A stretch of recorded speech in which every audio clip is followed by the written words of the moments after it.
once I was just floating in the open sea was to panic.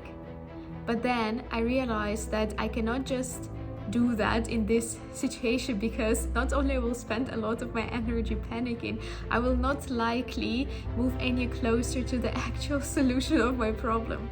Welcome everyone to LifewithLiza podcast. Our mission LifewithLiza is to share people's stories and the challenges that they have overcome, so that those who are listening in can get the strength, the courage and the hope to be their better selves. Today we have a special edition episode, and as you know, I'm releasing one episode a day for the last 100 days of 2022, and I'm definitely enjoying this challenge, and it's definitely a challenge. It's pushing my limits and my imagination, and as you can see now, it's Friday evening and I'm recording one for you.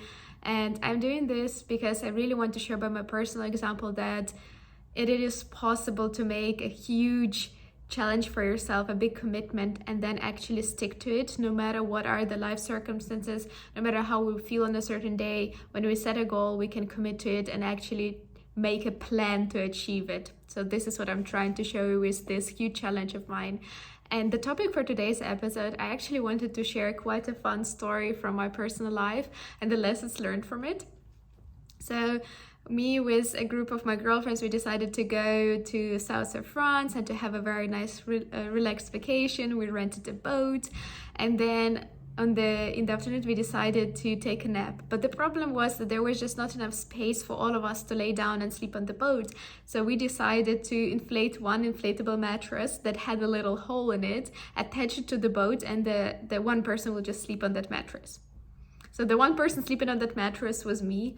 And then I remember I woke up from my nap, holding with my finger, trying to close off the hole, and I looked around and I was just floating in the sea, in the open sea, on that mattress. And why am I telling you this situation? What it taught me? Because my first reaction once I was just floating in the open sea was to panic. But then I realized that I cannot just do that in this situation, because not only will spend a lot of my energy panicking, I will not likely move any closer to the actual solution of my problem. And I just started thinking, okay, what I can do, and I remained calm and I was just taking deep breath. And then I found another boat that was passing by, and then I asked them to pick me up. We got on their boat, and then I asked them for their phones, looked in on my Facebook, messaged my friends, and then we found my friend's boat and we were so happy, and there was a happy ending. So that's just the story in the nutshell. But the message here is that there are so many life situations in our lives where something happens that we really don't expect to happen, and then we just get shocked, and it really takes us out of our normal life, and we just tend to stress and overreact in those moments. And most of the times those actions that we do in those moments are not helping us, but actually are harming us.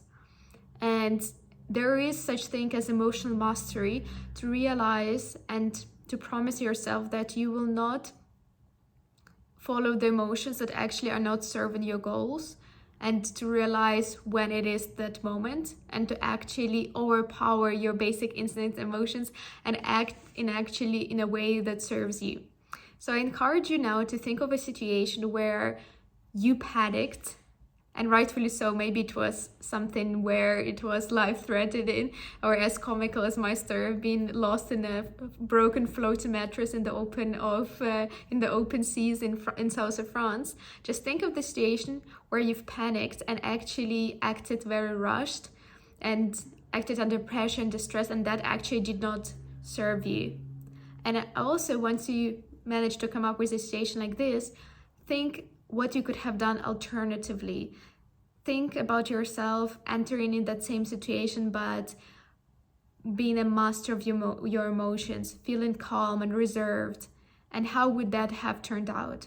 And just play around with these two scenarios, so that you increase your chances of the next time when you enter a stressful situation, you already have practiced a bit how to act act, and you imagined yourself acting under stress, and you imagined yourself not getting into this stressful emotions, but actually being calm and doing what actually helps and works in your situation.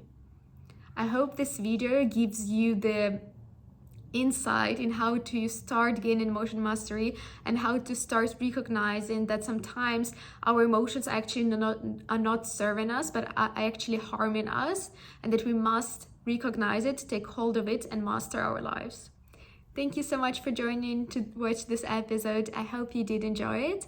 Let me know if you did, and if you haven't already, please be sure to subscribe to this channel, to share this small video with anyone you think it could be useful for, and I see you tomorrow.